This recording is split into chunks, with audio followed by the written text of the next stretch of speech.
Bu Kesi, monggo kula casi wekdal kinten-kinten menawi event bersih desa wonten ing Polorejo ngeten iki pantese ngaturaken tembang menapa. Ngono kuwi. Tembang mijil cengkok ketoprak. Nah, kuwi kangenane para sepuh kaya ngono kuwi tur arang-arang metu. Ha iya didudah wong mimuti ora kependem. Mbak ya kena hak cipta. Ha iya. Ha iya, ini wis dilepas kan. Wis tak gawakne arit endinge. Monggo Bu Kesi, ya.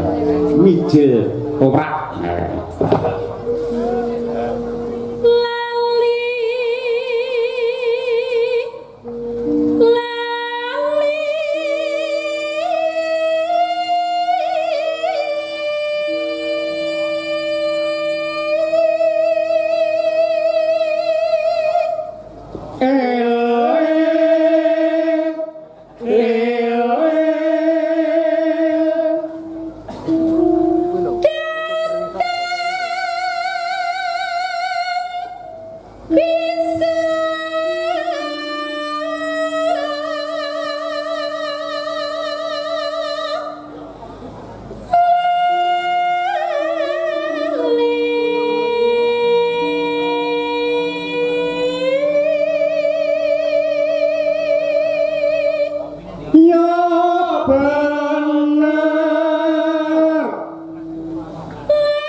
Tembang menika ugi kulaturaken dumateng para pepunden saking Kedung Banteng ingkang kala sonten wau kepareng manggi dumateng kula Bapak Haji Karsono. Sukamaju kepareng ngemutake sok tanggal 20 April sowan ana ing Dung Banteng. Wah, cocok iki. Jare kono iki papan planyan. Saiki wis ora. Yen nganti kono sing dadi papane wong wadon nakal, mesti yogaku angel golek-golekane. Mesti tak celuki anggimik kok. Kagem panjak-panjak, kula aturi leren anggenipun maksiat. Nah ngono kuwi. Lah iya. Dung Banteng.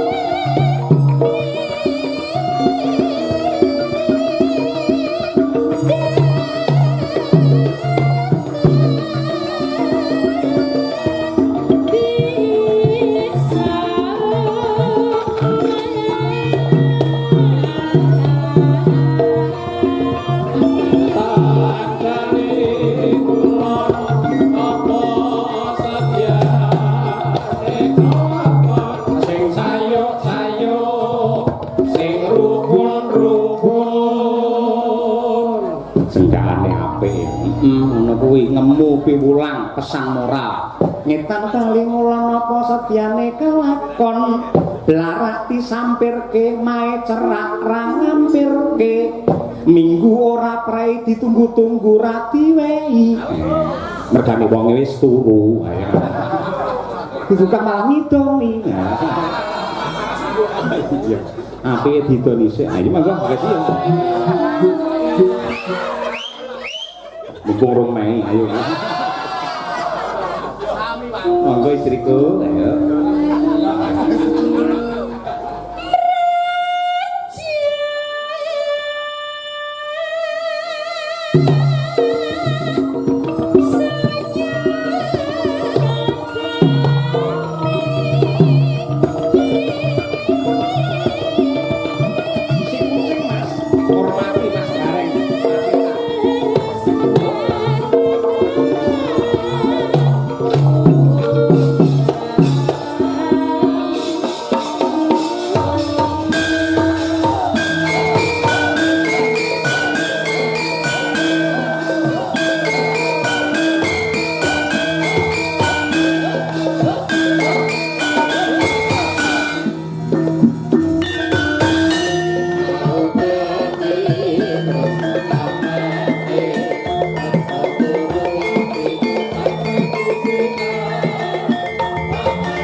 Support tenggen pelawak niku tidak sesesek inilah. Ning khusus kangge gareng muda ya kudu sesek. Iya. Nanti Mbak Wir nganti rampok empat rampok. Ngambekane bae dilungati malah jenengan sesek. Pokok sesek niku ki asma. Pokok jadian gak kon kanggo asma niku napa nggih betul Mas Cahyo? Mboten perkara asma, niku tempo. Irama. Kok angel moko. Tegese kuwi iki lho. Ketukan ngene iki lho.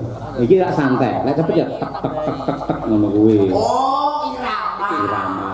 Niki nuwuni pamundutan. Nggih. Sedulur wonten ing Laladan Polorejo mriki Mas Cahyo. Leres. Awit menika mboten duga mana saestu awit sedulur Polorejo mrika ngiras pantes niki bersih desa, ngiras pantes nglumpukne warga masyarakat ugi polo kepala desa sak kecamatan Babatan. Nggih. Mungguing bersih desa sing ditindakne setiap tahun sing dalange ora tau kecer nggih Mas Cahyo Kuntabi. Nggih. Niku katresnanipun Kyai Polorejo ngoten niku. Mila mumpung jenengan wenten disekseni karo Kyai kabeh. Mbok wis ping 4 apa ping 5 aku lali. Engko yen ping 5 taun ngarep mboten sah dipun bayar penuh. Cukup 50% saja. Niku pun secara nyata mboten namung panjenengan, Mas. Urung rampung lek ngomong. Kok dereng? 50% itu tegese 50% DP, 50% pelunasan. Kok omong ngono. Iya. Wong ngendikane jenengan rene ora usah dibayar sing penting turane kena ditukakne sepeda motor. Iya. Saiki kok buat barang ora dibayar ora apa-apa. Nggih. Mergo mau wis lunas. Lah lek kula mboten kemrungsu, mang dibayar ya kono sak engko dibayar ya kono kula pun ikhlas, Mas. Wah, elok tegese jenengan iku berdharma ora golek materi nggih. Sesasi kepungkur wis dilunasi. Oh, alah. Lah dadine kalek nyaur igo-igo. Mula raimu tak sawang kok pucet kok kene. 750 tok, Mas.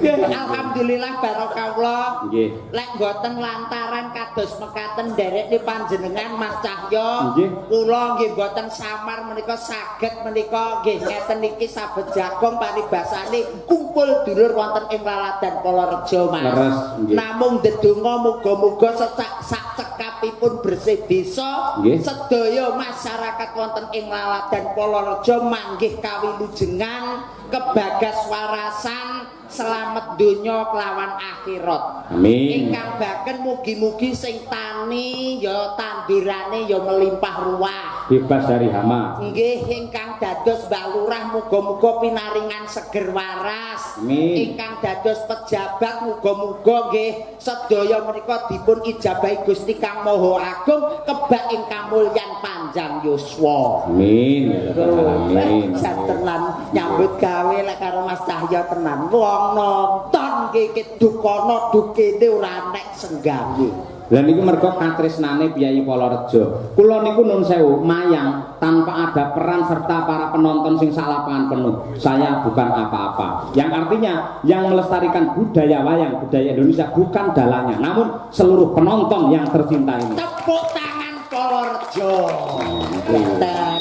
Nggih tenan niki Mas nggih dititeni mawon wong tegese tenggene Polorejo, kanca-kanca desa lintune niki dereng ingkang wonten ingkang dereng napa bersih desa. Alhamdulillah Polorejo menika sepisan dalu menika Mas. Oh ngaten nggih. Murwakani menika wujuding bersih desa, muga-muga iso resik samubarange, resik penyakite, resik godha rencanane manggih kawilujengan kebagas warasan. Amin. Sampeyan ndongakne kaya pinter Mas Bareng. Nggih, wong pacak wis dilunasi sak wulan ngeten iki kula nggih rada encer, Mas. Ah iya. Mune tegese panitia tanggung jawab. Ana lho, bar wayangane panitia digoleki angel. Nate kula akhire mulih nggo Avanza, nate ngoten niku. Panjenengan Heeh. bar wayangan panitiane lunga mulih ora nek digoleki turu ora Mboten tangi. temu ditelepon ra diangkat. Bareng jenengan solusine Avanzane sing di omah kula go mulih. alah sami kalih kula, Mas. Pripun? Aku mulih bar dagel druk medhun goleki sing di omah ora nek. Sing duwe panitia ora nek, warga masyarakat ora nek. Langsung kula bablas nyangguri, Mas. Nyapa? Pitik jago tak jupuk. Oh, jenengan Avanza wong sakmene bane aku ya pitik jago wae kan cukup to, Mas. Apa ya cucuk gareng kaya ngono Lah ya jago ya cucuk to, Mas. Kok ya nggih niki iras pates nggih niki napa nggih ngleluri budaya Jawa, Mas. Paribasane lek ngonceki barang sing ra bener kerta aji, Nggih. bayar paribasane kan boten leres. Ingkang baken sedaya masyarakat Polorejo khususnya menika dukuh wonten ing tamanan mriki, weh tenan sak RT 5 yuta. Lek 12 RT pinten yuta mawon, Mas. Iya bayangno kuwi pawa ditukokne dawet jagung iso nggih wangi. Lha wong mboten namung damel langi lek niku. Wong nggih ngunekne speedboat mawon kiyat. Iya. Oke, alhamdulillah, alhamdulillah. Mas Gareng. Nggih wonten Gandeng jagung. ten pundi-pundi gareng niku identik dengan penjabaran alamat yang sedang wayangan.